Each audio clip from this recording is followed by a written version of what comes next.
Salutations everyone, this is Razor here bringing you some domination gameplay on the map Plaza, and I don't use submachine guns often, but when I do, shit gets crazy. Using the all-powerful Peacekeeper here, this was back when the gun first came out, so old commentary, you could tell by my emblem.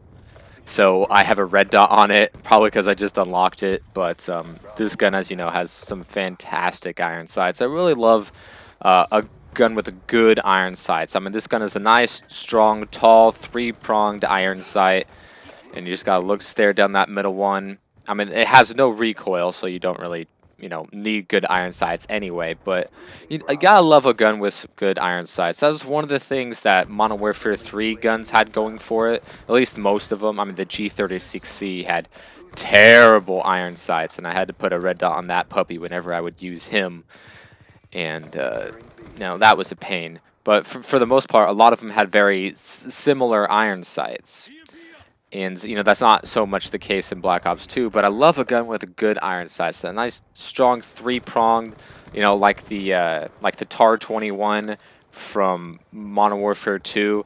That's definitely one of my faves. And that, F2000 is a little similar, and the FAL from Black Ops 1. Just fantastic iron sights. Even when a gun doesn't perform very well and it's not particularly a good gun, I like using it a lot more if it's got really awesome iron sights. I don't know, that's just an aesthetic thing that really pleases me when it goes my way, which isn't too often. You can't say that a lot of guns have terrible iron sights, but every now and again there's some shit just really doesn't do it for you.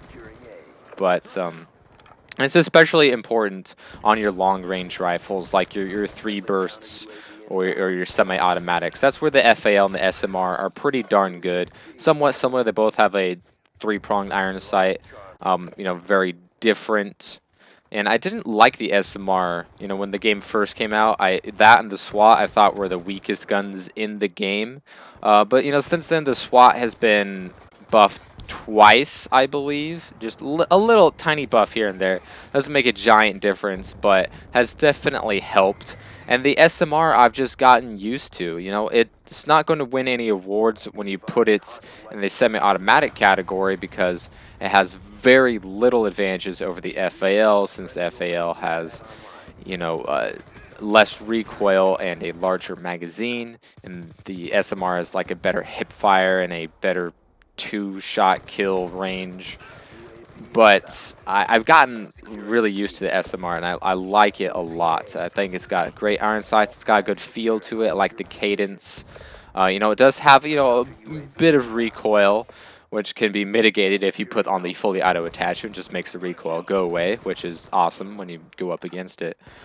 But I like that gun now. It's one of my favesies.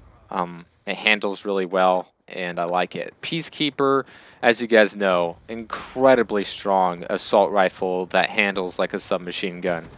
A lot of buzz came up about the Peacekeeper when it came up in the DLC, because it was the first ever gun that came out after the game came out, and with zombies doesn't count because that's not multiplayer.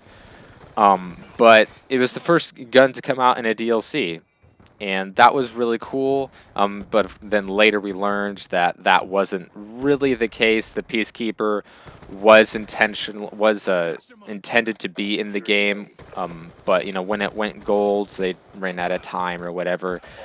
So the Peacekeeper was originally intended to be in the game. They actually had to, add it in later with DLC, but apparently there was no room for any additional DLC guns, so that's why we didn't see that. I mean, I'm sure, it would have cost them, a couple of dimes here and there, which is something that we know Infinity Ward and Activision don't like doing, is spending money. They just like getting it.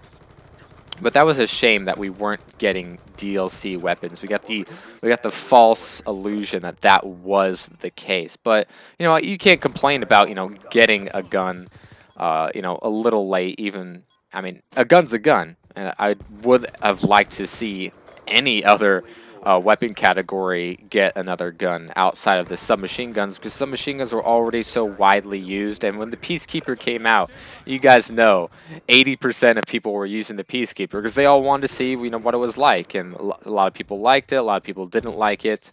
But you can't say that this gun is weak. A lot of people like to say that, oh, the MSMC is super duper weak, especially after the tiny nerf it got a little, like 4 months ago at this point. And like to say that the PDW is really weak, but once again, people only um, they only like to defend the overpowered weapons when they themselves use them. So you'll never find someone who says, "Oh yeah, submachine guns are really weak. Oh, by the way, I never use them." People will only say they're really weak when they use them a lot. But at the same time, it's like, well, if you think it's weak, then why do you use it so damn much? Why don't you go ahead and pick up a SWAT, or why don't you use the Executioner, or the XPR, or the SMR without fully auto attachments? These guns that clearly aren't some of the best guns in the game when you compare them to all the others. That's a little funny thing about noobs.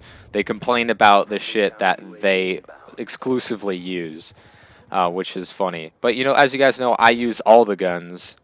Some guns I use much more than others. Like you hardly ever see me post up submachine gun gameplays because I don't like using the strong guns, regardless of the fact that everyone posts gameplays with the SMGs and likes to pretend that it's unique or impressive or anything. But I just don't have fun using them in the actual game because it's like there's no challenge to it whatsoever.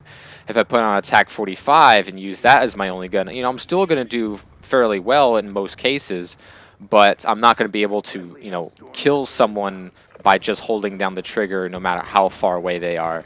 Where in the Peacekeeper, that's all you need, because this gun has absolutely no recoil whatsoever. It's high powered, very, very high power. This gun only kills in a couple of bullets. It doesn't have as fast as fire rate as the other SMGs, as you guys know, but it handles like an SMG. You got the run speed, the insanely fast ADS, and all of that jazz. Everything good about an SMG it is, and everything good about an assault rifle it is as well, because it's high powered. I guess that's the only really characteristic of an assault rifle that it took with it. But then again, MSMC is more high powered than any of the assault rifles that are fully auto.